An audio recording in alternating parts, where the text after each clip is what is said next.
ಎಲ್ರಿಗೂ ನಮಸ್ಕಾರ. ನಿಮ್ಮ ಮಕ್ಳು ಡಾಕ್ಟರ್ ನಿತಿನ್. ಇತ್ತೀಚೆಗೆ ತುಂಬಾ ಸೆಕೆ ಆಗುತ್ತೆ. ನೈಟಲ್ಲಿ ಯಾರಿಗೂ ಸರಿಯಾಗಿ ನಿದ್ದೆ ಬರಲ್ಲ. ಅದಕ್ಕೆ ಎಷ್ಟೊಂದ್ ಜನ ಫ್ಯಾನ್, ಎಸಿ ಆನ್ ಮಾಡ್ಕೊಂತೀರಿ. ಎಷ್ಟೊಂದ್ ಜನ ಮಕ್ಳು ಮಾರನೇ ದಿನ ಹುಷಾರ್ ತಪ್ಪಿಬಿಟ್ಟು ಸರ್ ಇವ್ರು ಎಸಿ ಹಾಕ್ಬಿಟ್ರು, ಫ್ಯಾನ್ ಹಾಕ್ಬಿಟ್ರು, ಅದಕ್ಕೋಸ್ಕರ ಮಗುಗೆ ಜ್ವರ ಬಂತು ಅಂತ ಹೇಳ್ಕೊಂಡು ಕರ್ಕೊಂಬರ್ತಾರೆ, ನೆಗಡಿ ಆಗೋಯ್ತು ಅಂತ ಕರ್ಕೊಂಬರ್ತಾರೆ. ಮೊದಲನೇದಾಗಿ ಎಸಿ ಅಥವಾ ಫ್ಯಾನ್ ಹಾಕ್ಬೋದಾ ಮಕ್ಳಿರೋ ಮನೇಲಿ? ಡೆಫಿನೆಟ್ಲಿ ಎಸ್ ಹಾಕ್ಬೋದು. ಆದ್ರೆ ಏನು ಈ ಕಂಡೀಷನ್ಸ್ನೆಲ್ಲ ನೀವು ಫಾಲೋ ಮಾಡಿದ್ರಿ ಅಂದ್ರೆ ದಯವಿಟ್ಟು ಕೊನೆ ತನಕ ವಿಡಿಯೋ ನೋಡಿ. ಮೊದಲನೇದಾಗಿ ಏನಪ್ಪಾ ಕಂಡೀಷನ್, ಟೆಂಪರೇಚರ್ 24 ಇಂದ 26 ಡಿಗ್ರಿ ಅಥವಾ 27 ಡಿಗ್ರಿ ಒಳಗಡೆನೆ ಇರಬೇಕಾಗತ್ತೆ. ಆಮೇಲೆ ಎಸಿ ಬ್ಲೋ ಅಂತ ಫ್ಯಾನ್ ನೀವು ಡೈರೆಕ್ಷನ್ ಇಡ್ತೀರಲ್ಲ, ದಯವಿಟ್ಟು ಮೇಲ್ಗಡೆ ಇಡಿ, ನಿಮ್ಮ ಮುಖದ ಮೇಲೆ ಇಟ್ಕೊಂಬೇಡಿ. ಏನಕ್ಕೆ ನೇಸಲ್ ಪ್ಯಾಸೇಜ್ ಎಲ್ಲ ಡ್ರೈ ಆಗೋಯ್ತು ಅಂತಂದ್ರೆ ಮತ್ತೆ ಅದರಿಂದ ಕಂಜೆಷನ್ ಆಗೋ ಸಾಧ್ಯತೆ ಇರುತ್ತೆ ಮಗುಗೆ.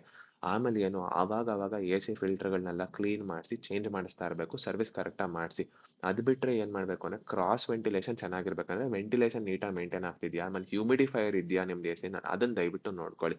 ಅದು ಬಿಟ್ರೆ ಮಗುಗೆ ಏನ್ ಮಾಡ್ಬೇಕು ಅಂದ್ರೆ ತೆಳ್ಳಗಿರೋ ಕಾಟನ್ ಬಟ್ಟೆ ಹಾಕಿ ದಯವಿಟ್ಟು ತುಂಬಾ ತಿಕ್ಕಾಗಿ ಡ್ರೆಸ್ ಮಾಡಿದ್ರಿ ಅಂದ್ರೆ ಮಗುಗ್ ಮತ್ತೆ ಡಿಸ್ಕಂಫರ್ಟ್ ಆಗುತ್ತೆ. ತಾಯಿ ಪಕ್ಕದಲ್ಲಿ ಮಲಗೋದ್ರಿಂದ ಅವ್ರ ಕಾವಿಗೆ ಅಥವಾ ಮಗುಗೆ ಅದರಿಂದನೇ ಕಂಫರ್ಟಬಲ್ ಆಗಿ ನಿದ್ದೆ ಬರುತ್ತೆ.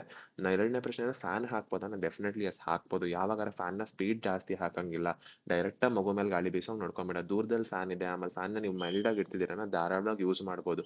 ಮಗುಗ ಡೈರೆಕ್ಟ್ ಗಾಳಿ ಬಿದ್ದಾಗ ಮಾತ್ರ ಪ್ರಾಬ್ಲಮ್ ಆಗೋದು. ಅದ್ರ ಜೊತೆಗೆಲ್ಲ ಮಗುಗೆ ಇದೆಲ್ಲ ಮಾಡಿದ್ಮೇಲೂ ಜ್ವರ ಬರ್ಬೋದಾ? ಎಸ್ ಬರ್ಬೋದು. ಏನಕ್ಕೆ? ವೈರಸ್ಗಳಿಂದ. ಬರೀ ಎಸಿ ಹಾಕೋದ್ರಿಂದ ಫ್ಯಾನ್ ಹಾಕೋದ್ರಿಂದ ದಯವಿಟ್ಟು ಬರಲ್ಲ, ಅದನ್ನ ನಂಬಕ್ ಹೋಗ್ಬೇಡಿ. ಎಲ್ಲಿ ತನಕ ನೀವು ಕ್ಲೀನ್ ಆಗಿ ಇಟ್ಕೊಂಡು ಇದನ್ನೆಲ್ಲ ಮಗುನ್ ಮಾಡ್ತೀರಾ ಅಂತಾನೆ ಮಗುಗ್ ಬರೋ ಸಾಧ್ಯತೆ ಕಡಿಮೆ ಆಗುತ್ತೆ.